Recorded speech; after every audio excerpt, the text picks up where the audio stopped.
If one were to assess the Canadian weekend at the Circuit Gilles-Villeneuve in Montreal, Ferrari would hardly return to Europe after the overseas trip with smiles on their faces, not only because of pure performance issues, but also because in Montreal the clean execution was missing, which further damaged an already uphill Grand Prix. After the race, Charles Leclerc did not hide how his mistake in the first free practice session, when he crashed into the barriers damaging the chassis, as well as the lost chance in qualifying to fight for the front rows, had a significant impact on Ferrari's results, which fell short of their ambitions and brightest hopes.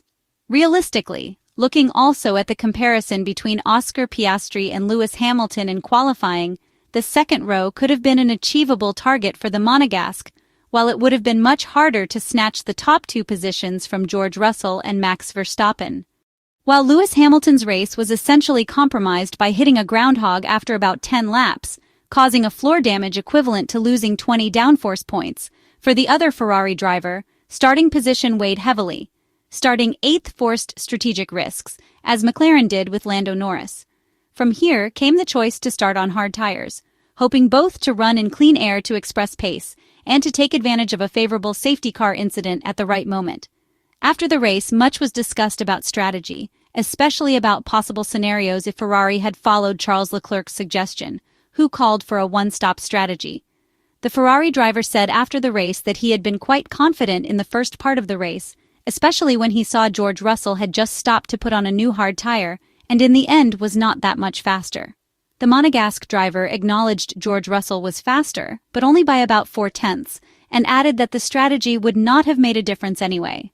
Charles Leclerc's argument actually makes sense because during the early laps of the second stint, the gap to the Mercedes driver until they caught up was around 3/10 on average.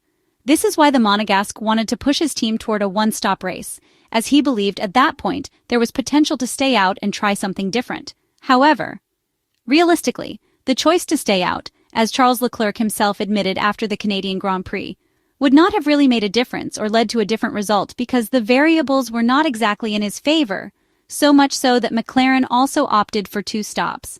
After the race, Ferrari team principal Frédéric Vasseur said he had spoken with Charles Leclerc, agreeing that when a driver is behind the pack, there is little to lose and some risks can be taken. However, the French manager explained that for their team, it was somewhat too optimistic to attempt a 50-lap stint on that tire, given its lifespan before performance dropped off. He also noted that they likely lacked sufficient laps over the weekend to properly estimate the tire's durability. It is true that other drivers tried the one-stop strategy, completing well over 50 laps, but at a completely different, significantly slower pace than Charles Leclerc's.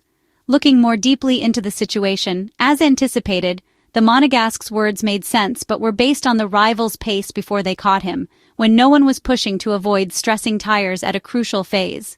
In fact, observing George Russell's pace, but also Kimi Antonelli's, who was virtually third and fighting for the podium at the time, the pace dropped by several tenths after clearing traffic. Both Ferrari and McLaren decided not to push, choosing to pit before the leaders showed their true potential.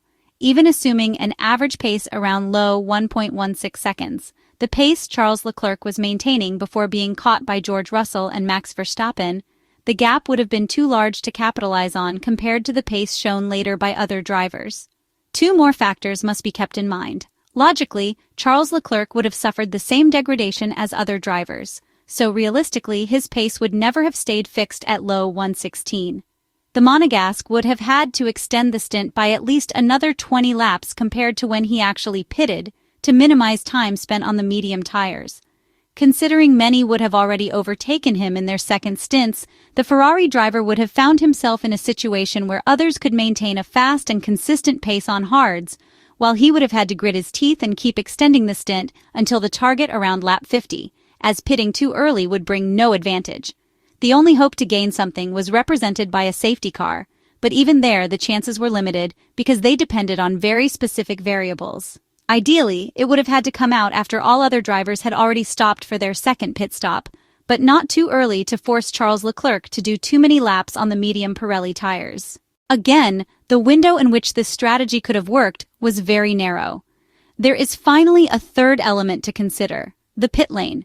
The effectiveness of the two-stop strategy was not only due to the degradation seen at the Circuit Gilles-Villeneuve in Montreal with the softer compounds, but also because the pit stop time loss is among the shortest in the world. Therefore, even opting for a one-stop, the final position would not have changed. This leads to the real theme of the weekend: how much Ferrari faltered in execution rather than pace itself, aside from the last stint on mediums when the competition was already far ahead.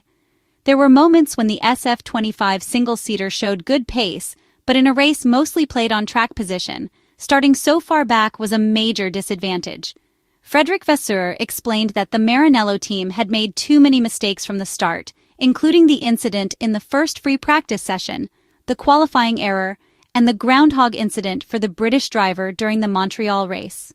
The French manager emphasized that the competition is so tight that losing positions from one weekend to the next is possible without a perfect weekend, highlighting how the lack of execution, which is something that had allowed the team to exceed the SF25 car's real value on other occasions, was a key issue. The Ferrari team principal added that the main problem lies in using the tires well, understanding them, and selecting the right ones for qualifying. The Frenchman also pointed out that often in terms of qualifying performance, the SF25 car struggles to exploit the tires as effectively as it does in the race, where it tends to be more competitive, except in cases where it needs to reduce sliding wear, as seen in the Spanish Grand Prix weekend.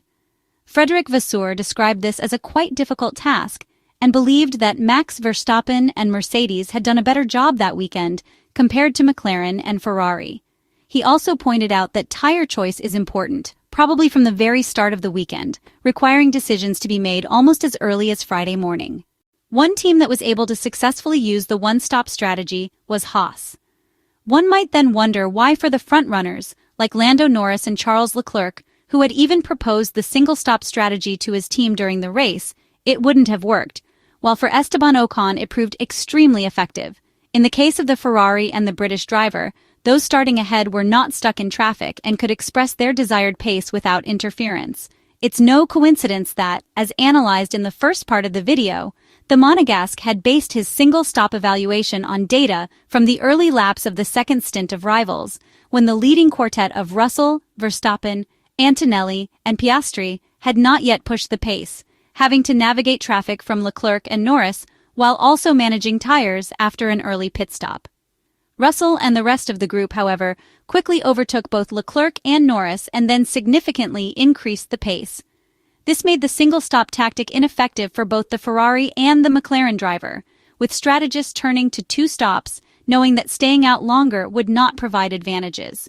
A completely different situation compared to Ocon, and more broadly, Carlos Sainz, who could exploit their good pace in clean air, while their direct rivals on two-stop strategies were still stuck in traffic, making it impossible to recover lost time from the extra pit stop.